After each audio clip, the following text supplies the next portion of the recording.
It was about 3 weeks ago on holiday in Kenya. We had a little private time away together. It was about 3 weeks ago on holiday in Kenya. We had a little private time away together. The morning light filtered through the stained glass windows of Kensington Palace as the world held its collective breath. At precisely 9 o'clock Greenwich Mean Time, the official social media accounts of the Prince and Princess of Wales flickered to life with an announcement that would dominate headlines across every continent. The photograph showed William and Catherine standing in the gardens of Adelaide Cottage, their Windsor residence, with 3 familiar faces beaming beside them and 1 new presence cradled carefully in Catherine's arms. The caption was elegantly simple, befitting the couple's refined approach to royal communication.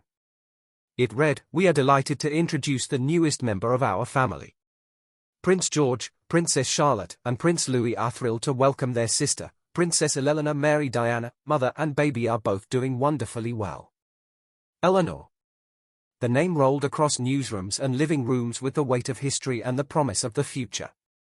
Not since the medieval Plantagenet queens had Eleanor graced the immediate royal lineage. The choice spoke volumes about William and Catherine's vision for the monarchy, reaching back across centuries to invoke a name associated with strength, diplomacy, and cultural patronage. Eleanor of Aquitaine, Eleanor of Castile, and Eleanor of Provence had all left indelible marks on English history. And now a 4th Eleanor would carry that legacy into the 21st century. The inclusion of Mary honored both grandmothers, a touching gesture that united the Spencer and Middleton family lines with the House of Windsor. Mary had been Diana's middle name, and it belonged to Catherine's sister, Pippa, as well, creating a bridge between past tragedy and present joy. The final name, Diana, needed no explanation. 15 years after William had placed his mother's sapphire engagement ring on Catherine's finger, their 4th child would carry forward the name that still commanded devotion and mourning in equal measure across Britain and beyond. The timing of the announcement caught even seasoned royal correspondents by surprise. Catherine had been notably absent from public engagements for the past 7 months, with Kensington Palace citing a desire for privacy during what they termed a delicate pregnancy. Unlike her previous 3 pregnancies, which had been announced early due to severe morning sickness requiring hospitalization, this 4th journey to motherhood had been shrouded in unusual secrecy. Speculation had run rampant throughout the summer and autumn months. Some tabloids questioned whether Catherine was actually pregnant at all, suggesting everything from illness to marital difficulties to explain her withdrawal from public life. Others pointed to her age, 42 years at the time of conception, and worried publicly about complications that the palace steadfastly refused to address. The silence from Kensington Palace had been absolute, neither confirming nor denying the rumors that swirled with increasing intensity as weeks turned to months. The decision to maintain such tight control over information represented a significant departure from royal protocol. When Catherine had been pregnant with George, Charlotte, and Louis, the palace had followed traditional patterns of announcement and update, providing regular bulletins that satisfied public curiosity while maintaining appropriate boundaries. This time, something had changed. Those close to the couple later revealed that the decision came from William and Catherine themselves, ornate front demanding greater privacy than any recent royal parents had claimed. The photograph that accompanied the announcement deserved its own analysis. Unlike the formal hospital steps that had followed the births of the first 3 children, this image radiated intimate warmth. George, now 11 years old and already showing signs of the height he would inherit from both parents, stood tall beside his father, Charlotte, 9 years old, and every inch her great-grandmother, Elizabeth, in composure and bearing, gazed at her new sister with an expression of protective adoration. Louis, 6 years old and still prone to the charming mischief that made him a favorite at public events, reached out one small hand to touch the blanket wrapped around Eleanor. Catherine herself looked radiant, but different. The carefully maintained appearance she presented at official functions had given way to something more genuine, more vulnerable. Her hair fell loosely around her shoulders rather than being styled in the glossy waves the public had come to expect. She wore a simple dress in soft cream, devoid of the designer labels and precise tailoring that usually characterized her public wardrobe.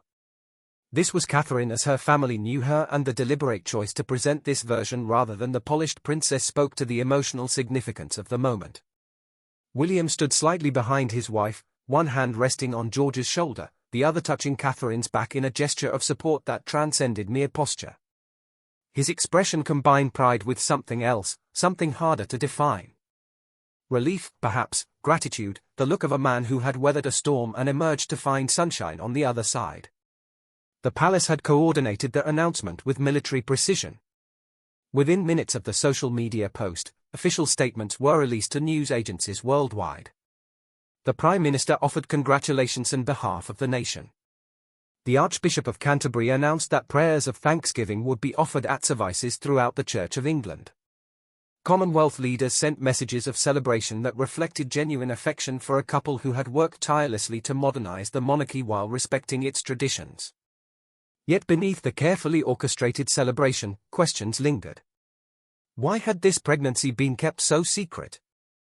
What had prompted William and Catherine, usually so willing to share carefully curated glimpses of their family life, to withdraw so completely?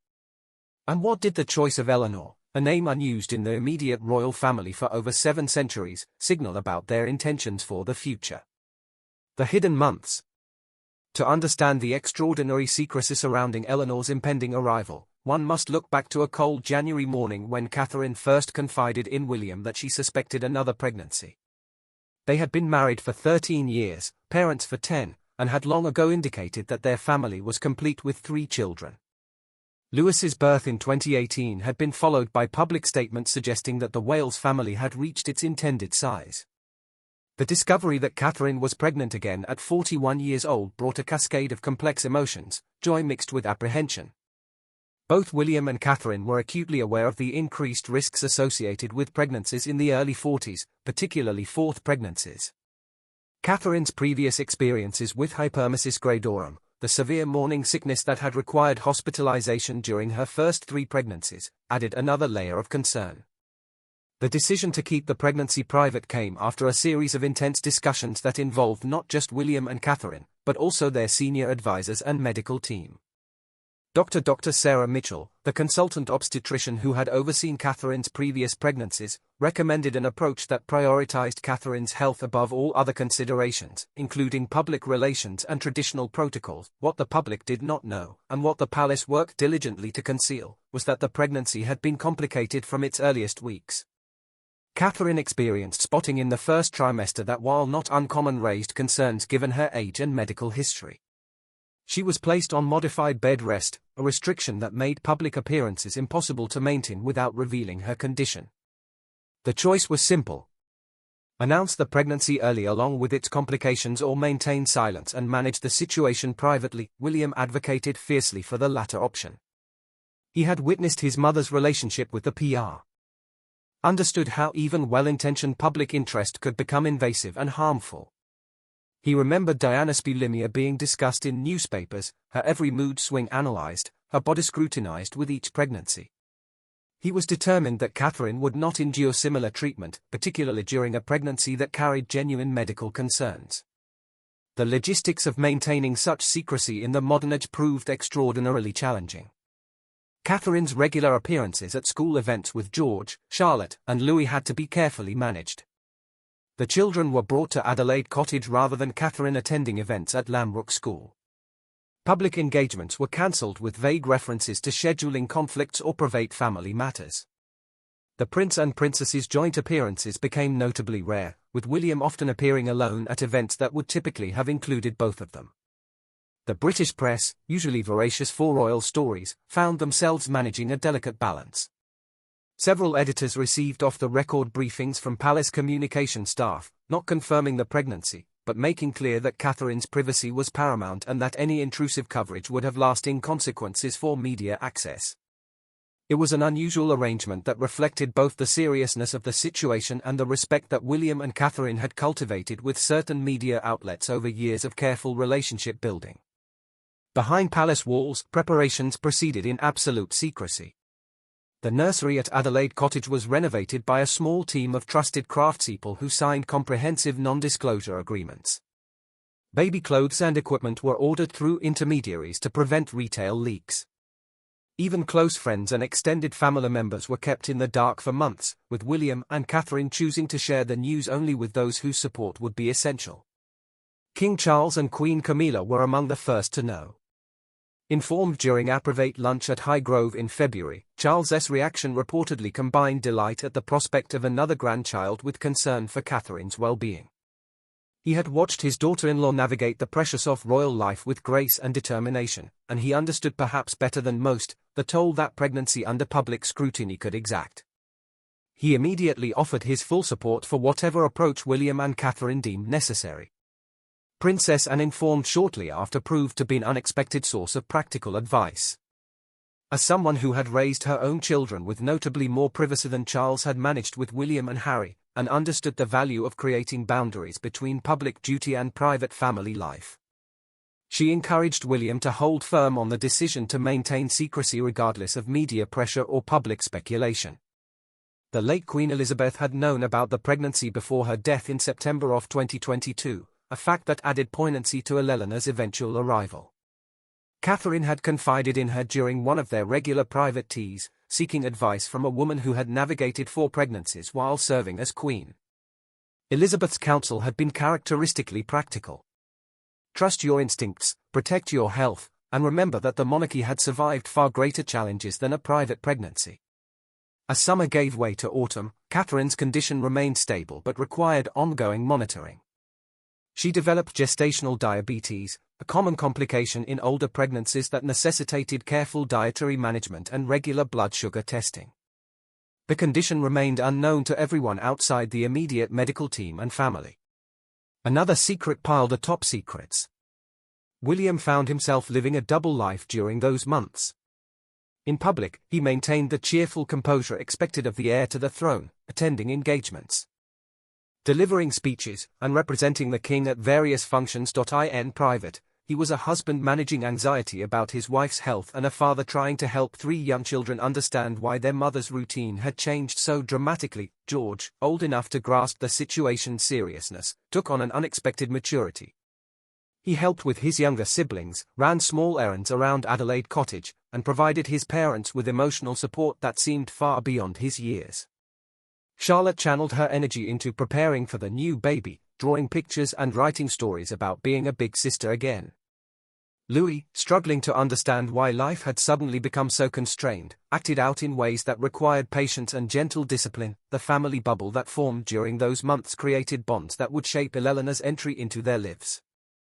By the time Catherine went into labor on a November evening, George, Charlotte, and Louis were not just excited older siblings, but invested participants in their sister's arrival. They had earned their places in that first photograph through months of adapting to circumstances they did not fully understand, but accepted with remarkable resilience. The birth.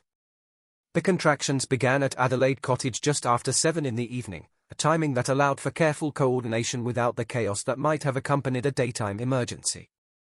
Catherine, experienced in the rhythms of labor from her 3 previous deliveries, recognized immediately that this was genuine labor rather than false alarm.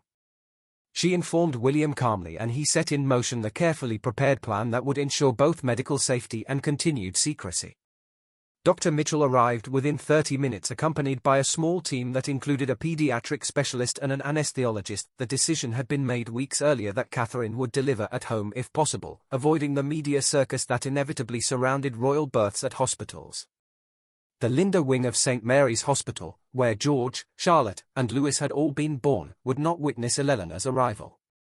Instead, a suite of rooms at Adelaide Cottage had been transformed into a fully equipped birthing centre, complete with monitoring equipment and emergency protocols that could rival any hospital facility. William remained at Catherine's side throughout the labour, a steadying presence that she drew strength from as contractions intensified. Unlike his father, Charles, who had famously played polo on the day of Harry's birth and maintained emotional distance during Diana's labours, William was fully present in ways that reflected changing expectations of fatherhood. He coached Catherine through breathing exercises, offered water and encouragement, and provided the physical and emotional support that turned a medical event into a shared experience. The children slept upstairs, unaware that their sister was making her entrance into the world just floors below. Maria Barallo, the family's longtime nanny, maintained the evening routine with practice efficiency, ensuring that George, Charlotte, and Louis went to bed at their usual times. The household staff, winnowed down to only the most trusted individuals, moved quietly through their duties while history unfolded in the master suite. Labor progressed more quickly than anyone anticipated. Catherine, perhaps aided by the experience of 3 previous deliveries, moved through the stages with remarkable efficiency. By 11:00, just 4 hours after the first contractions, Dr. Mitchell was announcing that it was time to push. William, who had witnessed all 3 of his previous children's births, found himself overwhelmed with emotion in a way that surprised him. This 4th child, unplanned and unexpected, had somehow become the most precious precisely because she represented a gift beyond what they had imagined their family would include. Eleanor Mary Diana entered the world at 11:43 in the evening.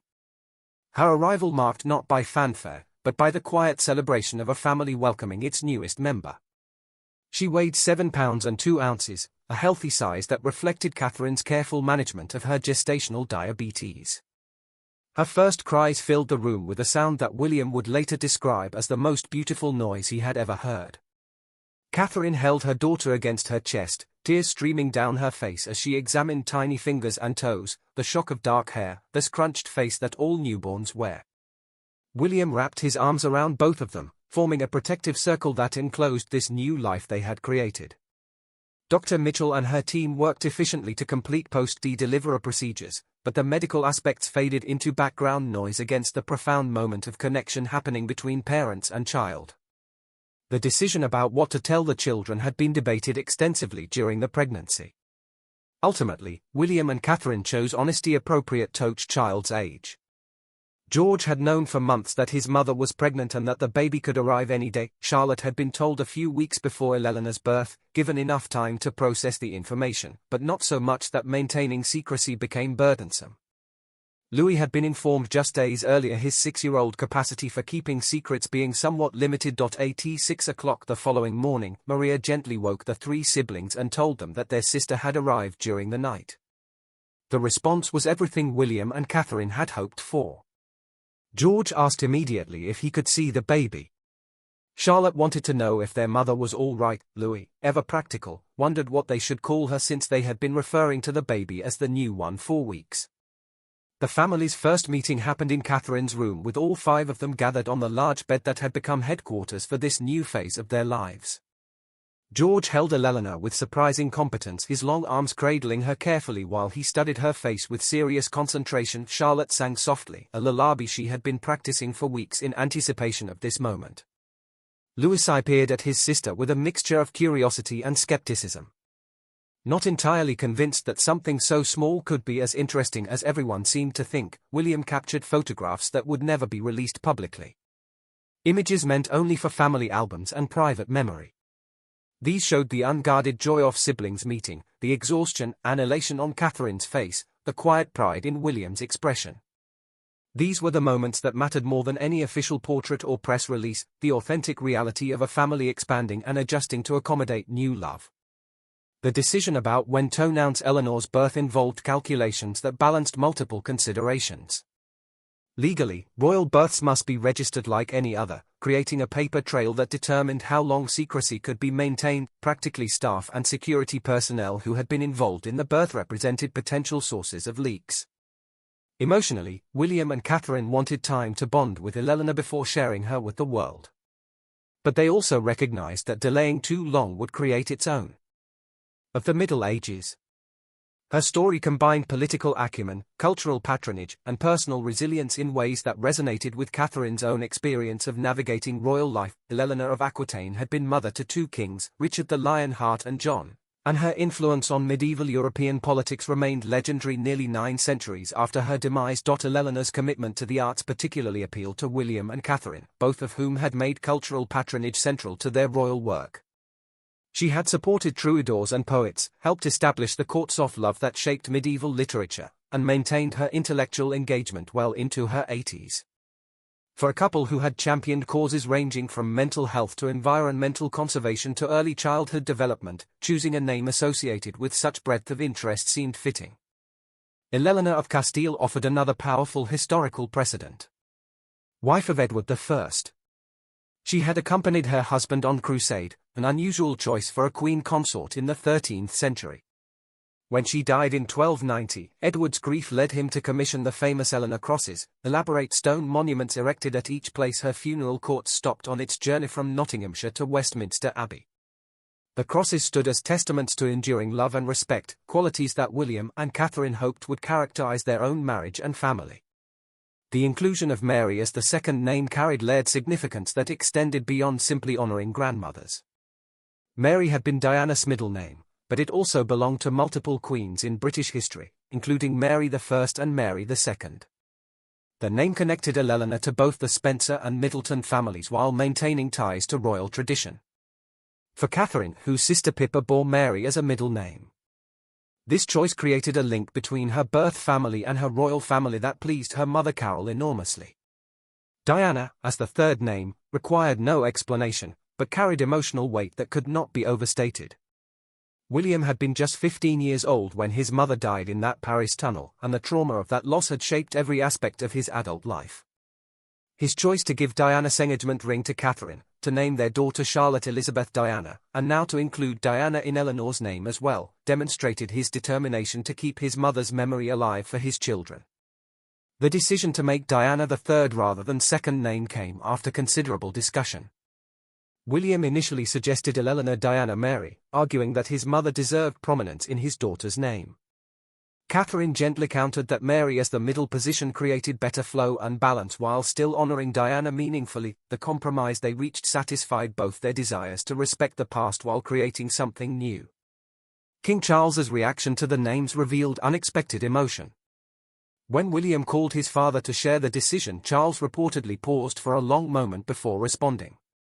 The choice of Eleanor, reaching back centuries to invoke queens of genuine historical significance, aligned with Charles's own interest in history and tradition. The inclusion of Diana acknowledged a woman who had been his wife, the mother of his sons, and a continuing presence in the family's emotional landscape despite nearly 3 decades having passed since her demise. Prince Harry, informed of his niece's birth and name through a video call from California, expressed delight that rang genuine despite the geographical and emotional distance that had grown between the brothers. The inclusion of Diana meant that both William and Harry now had daughters carrying their mother's name. Charlotte in Britain and Lily Diana in America. It created a symmetry that neither brother had anticipated but both recognized as meaningful. The public reaction to the name Eleanor proved overwhelmingly positive, with historians and royal commentators praising the choice for its originality and depth. Social media exploded with discussions of Eleanor of Aquitaine and Eleanor of Castile, introducing medieval history to audiences who might never have encountered these figures otherwise. The name shot to the top of baby name charts within days of the announcement, with maternity wards reporting multiple newborn Elias across Britain. Yet, not everyone approved.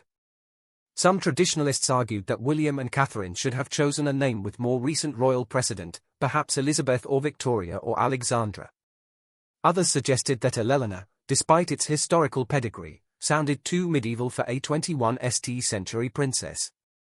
A few critics implied that the choice was pretentious, an attempt to position Eleanor as something special compared to her siblings with their more conventional names.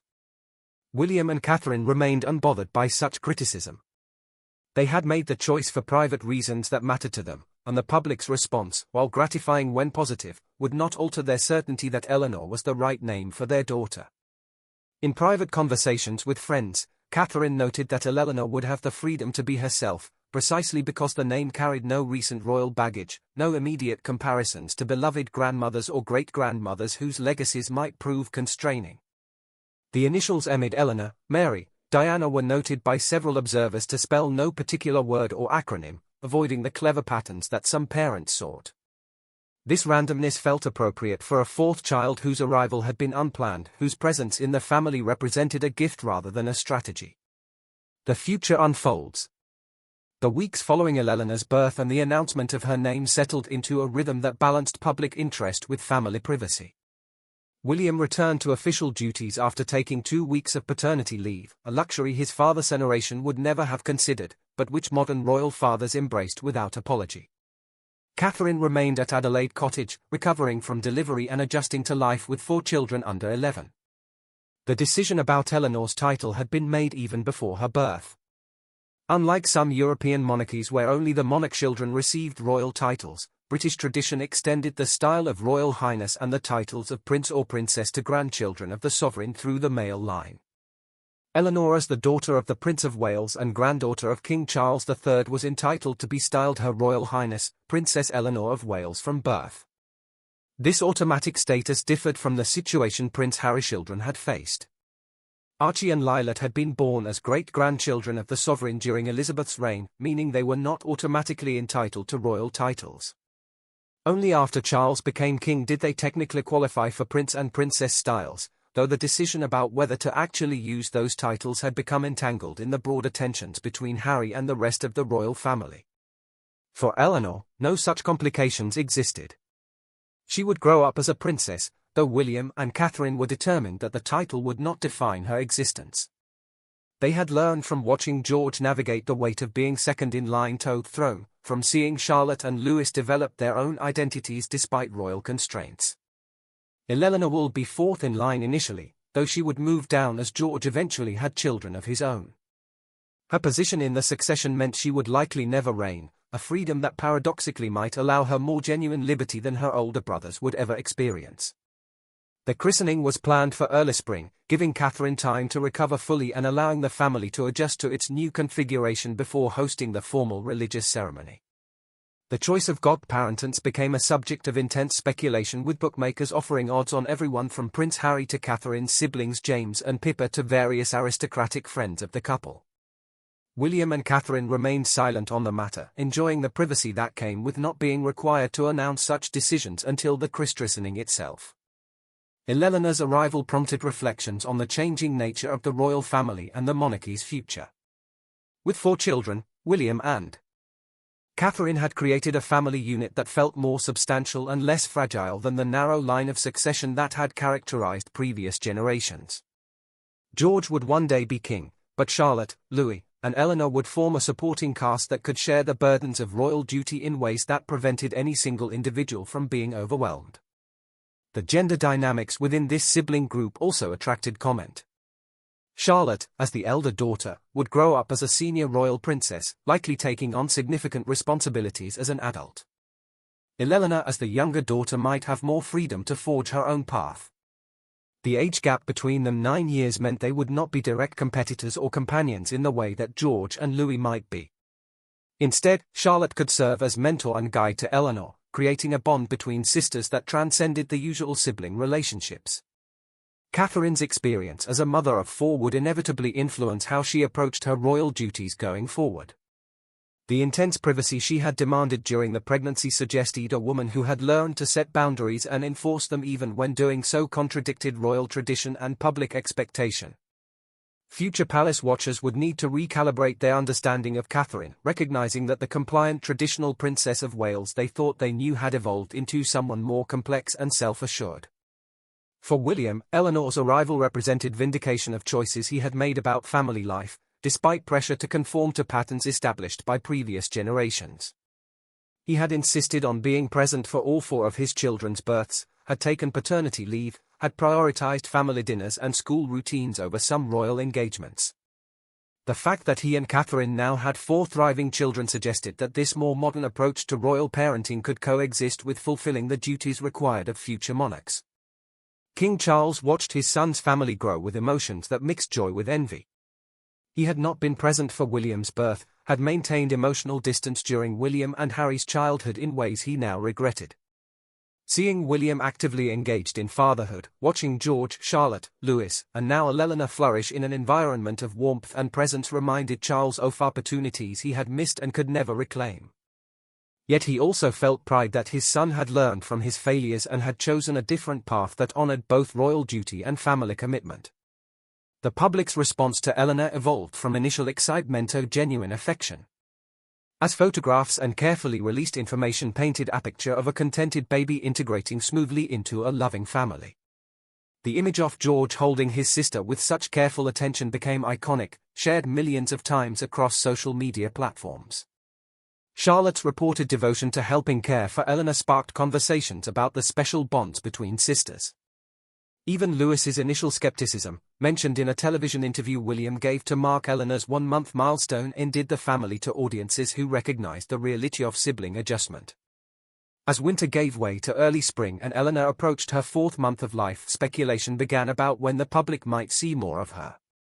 The tradition of hospital steps photographs had been abandoned, but eventually William and Catherine would need to include Eleanor in official family portraits would bring her to events like trooping.